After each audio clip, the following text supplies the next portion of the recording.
देखिए, कुल मिलाकर के 4 दिन मात्र हाउस था, तो 4 दिन में 8 ही सवाल किए जा सकते हैं। एक सदस्य को जो सलाका बनता है विधानसभा का, उसके हिसाब से जो विभागों का बंटवारा होता है, उस आधार पर मात्र एक सलाका में 2 ही क्वेश्चन करने का अधिकार है। तो 8 क्वेश्चन हमने किया था, 4 सलाका है तो। और जो क्वेश्चन था हमारे क्षेत्र से संबंधित था।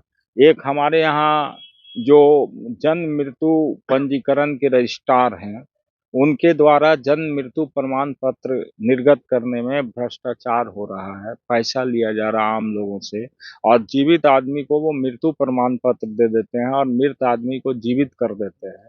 तो इस सवाल को हमने सदन में प्रमुखता से उठाने का काम किया। जिला अधिकारी से लेकर के एसडीओ सबका ये विभाग को उन लोगों ने भी लिखा है कि ये पदाधिकारी भ्रष्टाचार में लिप्त हैं।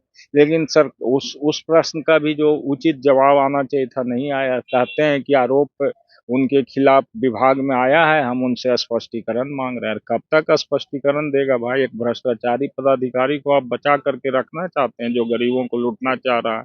फिर हम लोगों का प्रश्न है आपका, हमारे क्षेत्र में तिल्हाड़ा एक बहुत ही ऐतिहासिक जगह है। उस तिल्हाड़ा महोत्सव के लिए अभी हमारा गैर सरकारी संकल्प है, उसको भी हम उठाएंगे।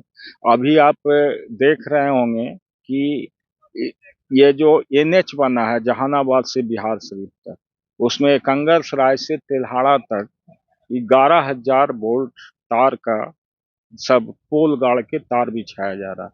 इसमें हो क्या रहा है कि चूंकि ये जो बाईपास बना है कंगरसराय का, वो बहुत कम दिन हुआ है बने हुए, और मट्टी जो है जिसमें ये लोग पोल गाड़ रहे हैं, उसमें कंक्रीट डालना है, उसमें सीमेंट और गिट्टी का मिश्रण करके सही ढंग से गाड़ना है, जिससे कि पोल जो है 90 डिग्री के स्टेज पे खड़ा रहे। लेकिन सारा पोल झुका हुआ है। आज मेरा सवाल था, इसको भी जो मंत्री जी लिखित उत्तर दिए हैं उसमें कहते हैं कि 1 साल का समय है, 1 साल में सुधार कर लेगा। अरे 1 साल में कितना आदमी मर जाएगा, तो आप सुधारे करके क्या करिएगा?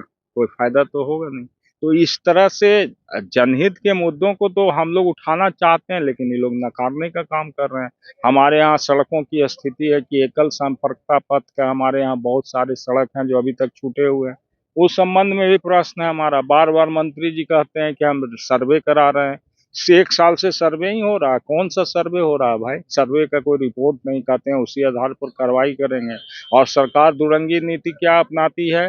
विपक्ष के विधायकों का सड़क का आवंटन नहीं होगा, लेकिन सत्ता पक्ष के विधायकों का सड़क का आवंटन होगा। आपका तो नालंदा से हैं, तो मुख्यमंत्री जी हैं वहां से, तो उसका फायदा मिलता है कि मुख्यमंत्री जी यदि सही मायने में ईमानदारी के साथ यदि नालंदा के विकास के बारे में सोचते हैं, तो हम लोग विकास की ही बात कर रहे हैं।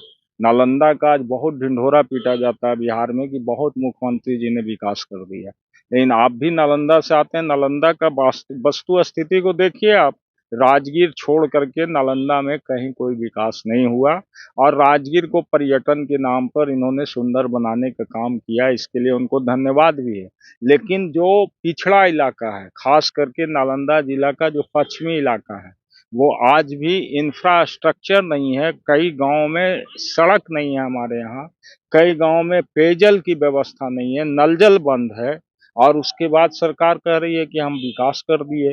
तो विकास यदि माननीय मुख्यमंत्री जी के लिए सबके लिए बराबर है, तो हम तो समझते हैं, हम तो अपेक्षा भी रखते हैं उनसे कि उनको हम लोगों के सवालों पर विशेष ध्यान देना चाहिए और हमारे सवालों का समाधान करना चाहिए। लेकिन मुख्यमंत्री जी का ऐसा कोई पहल नहीं रहता। नहीं रहता? तो ये थे